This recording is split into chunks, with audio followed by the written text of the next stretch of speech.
সন্তানের খোঁজে কিন্তু এই মুহূর্তে তার বাবা আত্মীয় স্বজন অনেকে কিন্তু দিশেহারা।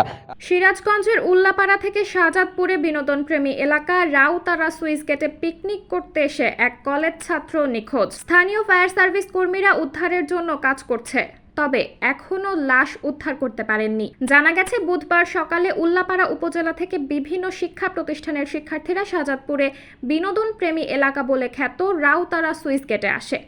একদল শিক্ষার্থী রান্না করতে থাকে। নদী ভরা মৌসুমে পানি থাকে, একান্ত স্রোত থাকে। এ সময় নদীতে 4 শিক্ষার্থী রাফিম, মওদুদ, মাসুম ও সোয়াইব পানিতে গোসল করতে নামে। পানিতে প্রচণ্ড স্রোতে 3 জন উঠলেও সোয়াইব উঠতে পারেনি। এ সময় এলাকাবাসী তাকে সন্ধান করতে থাকে। আনন্দ বিষাদে পরিণত হয়। এই রিপোর্ট লেখা পর্যন্ত স্থানীয় ফায়ার সার্ভিস কর্মীরা ও জেলেরা নদীতে জাল ফেলে উদ্ধারের চেষ্টা অব্যাহত রেখেছে।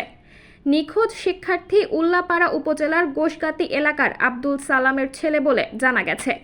সে ঢাকা ধানমন্ডি আইডিয়াল কলেজের ছাত্র বলে জানা যায়। এদিকে ছেলে না পাওয়ায় স্বজনদের আহাজারিতে এলাকায় শোকের ছায়া নেমে এসেছে।